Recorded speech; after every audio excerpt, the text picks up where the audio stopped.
by the North West Norfolk MP, James Wild, and he's on the line now. You've been campaigning to get a new hospital for King's Lynn. How did the meeting with the Health Minister go today?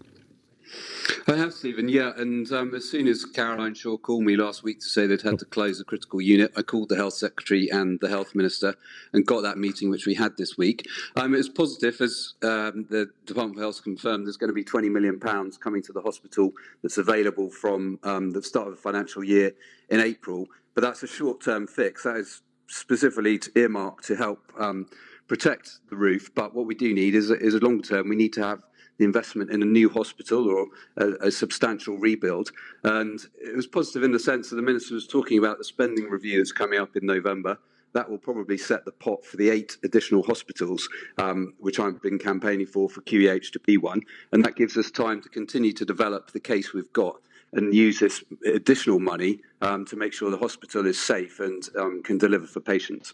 Well, sums of money like £20 million, that's eye-watering. I mean, isn't this all money down the drain? But obviously you want them to crack on. Well, that was one of the points we made to the Minister. I said that you're essentially spending the money twice if you patch up this hospital, because the problems are, it is deteriorating and it needs to be addressed in the same way that Paget has. So he was listening to that case very strongly. He has obviously got to make the case to the Treasury as well. I've first raised the roof with the Prime Minister in December when the physiotherapy gym had to be closed. I was at the hospital in January looking at props that have gone up. Obviously, the critical care unit has now been closed, which is a serious situation to be in. So the people in government are in no doubt of the importance to West Norfolk. And more broadly, I've been working with MPs from Lincolnshire and Cambridgeshire whose constituents also use the hospital. So there's a good campaign here. It's welcome to have extra support from the councillors off the back of this meeting, and the more people in the area making the case, then the more compelling it will be, and then hopefully we'll get the new hospital that the people of West Norfolk deserve. You said that it was going to be November before anything might be decided. Can this wait until November?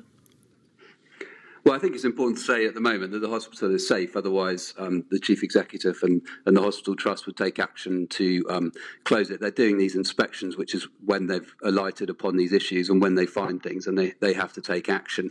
I would obviously have preferred it to be on the list of 40. I think we spoke in October, Stephen, when that list came out, and I said how disappointed I was that we hadn't managed to get onto it.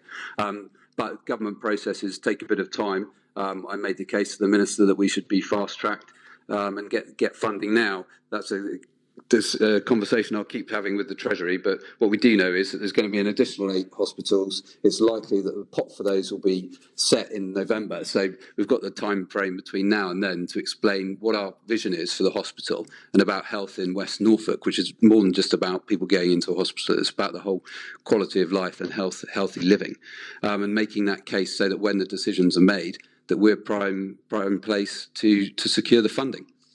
Oh, yeah, you're saying how well the staff have managed, and we heard Dr. Sword saying that they've been brilliant at raising to the challenge of moving patients around while work is carried out. But you must be very worried about what's happening. Yeah, it is concerning, which is why I got that meeting as soon as possible after the critical care situation came forward. And as the Minister said in that meeting, I haven't been shy in making the case to him and the Health Secretary and the Chancellor and the Prime Minister for the hospital, because it's what the staff deserve. There's been good improvements in terms of patient care and staff engagement, and having better facilities to operate in is part of taking the hospital forward and out of special measures. So we're all working together. We're pulling in the same direction. I'm as frustrated as anyone, probably more frustrated than a lot of people that we haven't been able to land this yet. But I'm going to keep campaigning as hard as I can, because that's what the people in my constituency want, and that's what they deserve. West Norfolk Councillor Alex Kemp asked yesterday how councils and others could help the Queen Elizabeth Hospital's case. What would you advise? Well, the more support that people make the case directly, the Health Oversight Committee writing to the Health Secretary, as well as the Chancellor, will help. And there's a petition that the Lynn News local papers running. The more people that express public support for a new hospital, then the stronger that our case becomes. It's already strong and it's already been making powerfully, but the more support there is, the better. Thanks again for joining us on the programme. Have yourself a good weekend. Thanks, Stephen. Thank you very much.